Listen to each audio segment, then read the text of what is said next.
अस्सलामु अलैकुम वरहमतुल्लाहि वबरकातुह। अल्हम्दुलिल्लाह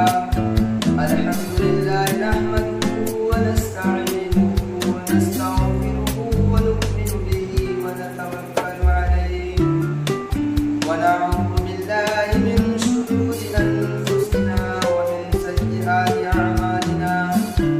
मन यहदिहिल्लाहु फला मुदिल्ल लहु व मन युद्लिल्हु फला हादिय लहु व नशहदु अन ला इलाहा इल्लल्लाह वहदहु ला शरीका लहु व नशहदु अन्न सय्यिदना व मौलाना मुहम्मदन अब्दुहु व रसूलुहु।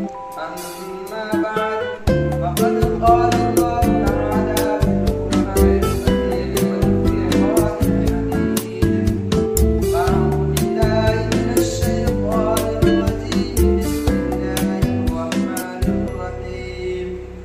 अलम यजिदक यतीमन फआवा वक़ाल अन्नबिय्यु सल्लल्लाहु अलैहि वसल्लम औ कमा क़ाल अलैहि सलातु वस्सलाम। सदक़ल्लाहुल अज़ीम। पैदा हुए तो बाप का साया उठा दिया, पैदा हुए तो बाप का साया उठा दिया।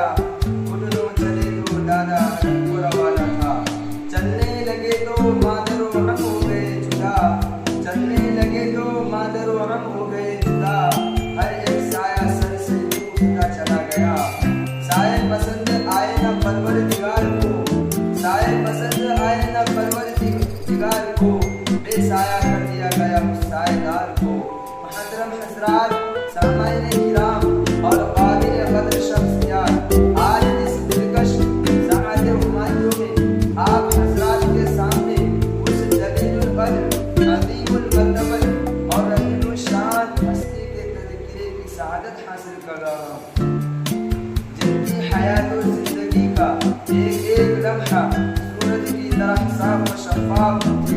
जिनकी अगर एक तरफ जवानी की ज़िंदगी इफ़्फ़त व पाकबाज़ी, अदल व इंसाफ से लबरेज़ थी, तो दूसरी तरफ उनके अय्याम कुफरियत और बचपन की ज़िंदगी भी फूलों की तरह मिज़ाज हसीन और दिलकश थी। जो यतीम बनकर दुनिया में तशरीफ लाए, लेकिन सारे यतीमों के इमाम बन गए। जिनकी विलादत से क़बल ही बाप का साया सर से उठा दिया गया था, और जब घुटनों चले तो माँ की ममता और उसकी मीठी मीठी आवाज़ से महरूम कर दिए गए। जिन्होंने ऐसे सुनसान माहौल में जने का सलीका सीखा था, जो इंतहाई भयानक, पुरखतर और खौफनाक था। हर तरफ गली कूचे में तलवारों की झंकार, गाली गलौज की आवाज़ सुनाई देती। अल्लाह अल्लाह, इतना खौफनाक मंजर था कि बाप बाप चिल्लाती हुई मासूम बच्चियां भी जिंदा दरगोर कर दी जाती। एक खुदा को छोड़कर सैकड़ों देवी देवताओं की परस्तिश की जाती थी। वहाँ का एक एक बच्चा तहजीब व तमद्दुन से नाबलद, शराब नोशी, दरोग खोई, बेहयाई का हौसनाक और दिलदादा था। सूरज तुलू होते ही मक्का की गलियों में बच्चों की भीड़ लग जाती। रक़्स व सुरूर, नाच गाना, ख्वाब व क़तर उनका महबूब मशग़ला होता था। फहश गाली गलौज उनके लबों पर मचलता था, लेकिन कुर्बान जाए आमिना के लाल अब्दुल्लाह के यतीम पर, जिनकी आमद पे लाखों सलाम, जिनकी विलादत पे लाखों सलाम, जिनकी कुफुलियत पे लाखों सलाम, जिनकी शबाबत पे लाखों सलाम, जिनकी नबूवत पे लाखों सलाम, जिनकी रिसालत पे लाखों सलाम, जिनके फ़तवों पे लाखों सलाम।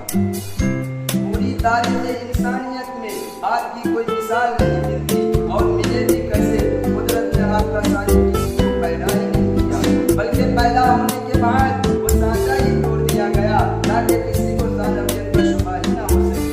आपकी बाअसत बेमिसाल, आपकी रिसालत बेमिसाल, आपका मर्तबा बेनज़ीर, आपकी नबूवत बेनज़ीर, आपकी रिसालत बेनज़ीर, आपका मक़ाम निराला, आपकी शान बड़ी निराली।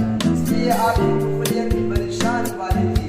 हज़रत अनस रज़ियल्लाहु अन्हु फरमाते हैं, कभी आप सल्लल्लाहु अलैहि वसल्लम ने किसी को गाली नहीं दी, ना कभी किसी से बदअत, ना कभी किसी से दगाबाजी की। कभी आप सल्लल्लाहु अलैहि वसल्लम ने किसी को गाली नहीं दी, ना कभी किसी से फहश कलामी की, ना तो कभी किसी से बदअती और दगाबाजी की, ना कभी किसी गाने बजाने की मजलिस में शरीक हुए, और ना ही कभी गैरुल्लाह की आपने परस्तिश की। ज़माना जाहिलियत के उस मासियत का आपका लड़कपन इतना साफ और शफाफ था कि दौरे कुलियत ही में हर तरफ आपके अदल और इंसाफ, तक़वा व तहारत के चर्चे होते हैं। मक्का की गलियों में आपकी सदाकत व अमानत, तक़वा व तहारत का शोर था। खानदान कुरैश में कोई तबसरा करता कि आमिना का लाल कितना नेक और भोला भाला है। लात और उज़्ज़ा के कसम, ऐसा नेक और पाकीज़ा बच्चा ना तो मेरी आंखों ने देखा है ना मेरे कानों ने सुना है। तो कोई कहता है अब्दुल्लाह का बच्चा वादा का कितना सच्चा है। कभी बढ़ सकती है, आसमान टूट सकता है, मगर अब्दुल्लाह का लाडला वादा की तकदीर से कभी बाज नहीं आ सकता। वादा खिलाफी किसको कहते हैं ये जानता ही नहीं। मिला है आमिना को फजले बारी से मिला है आमिना को फजले बारी से कोई दुर्री यतीम ऐसा नहीं है। बहर हस्नी में कोई दुर्री यतीम ऐसा। मेरे अजीज दोस्तों, ये कुदरत का निज़ाम है कि जब किसी इंसान को बड़ा बनाना होता है तो उसके अखलाक बदल दिया करते हैं। रफ्तार और गुफ्तार, अक़वाल और अफ़आल और उसके कैरेक्टर में तब्दीली आ जाया करती है जो रोशन मुस्तक़बिल की हमासी करती है। बचपन के बच्चों का नैन देखकर उनकी बुलंद परवाज़ की पसंद आई जा सकती है। इसलिए रब्बे कायनात ने अपने महबूब के साथ वैसा ही मामला किया। आप सल्लल्लाहु अलैहि वसल्लम के सर पर खत्म नबूवत का ताज सजाना था, इसलिए आपने पूरे सिलसिला नस्ल को हर तरह की गलाज़त और नापाकी से महफूज रखा। मुस्लिम शरीफ की रिवायत है, आप अलैहिस्सलाम ने फरमाया, इन्नल्लाह अस्तफ़ा कुरैशन मिन किनाना वस्तफ़ानी कुरैशन बनी हाशिम वस्तफ़ानी मिन बनी हाशिम। सबसे पहले अल्लाह ताला ने किनाना में से कुरैश को मुंतखब किया, फिर खानदान कुरैश में से बनी हाशिम को चुना और बनी हाशिम में से फिर मुझे अल्लाह ने मुंतखब किया। ये इंतखाब पर इंतखाब क्यों? इसलिए कि आपको सय्यदुल अंबिया बनाकर मबरूज़ करना था, आपको शहंशाह कौनैन बनाना था, आपके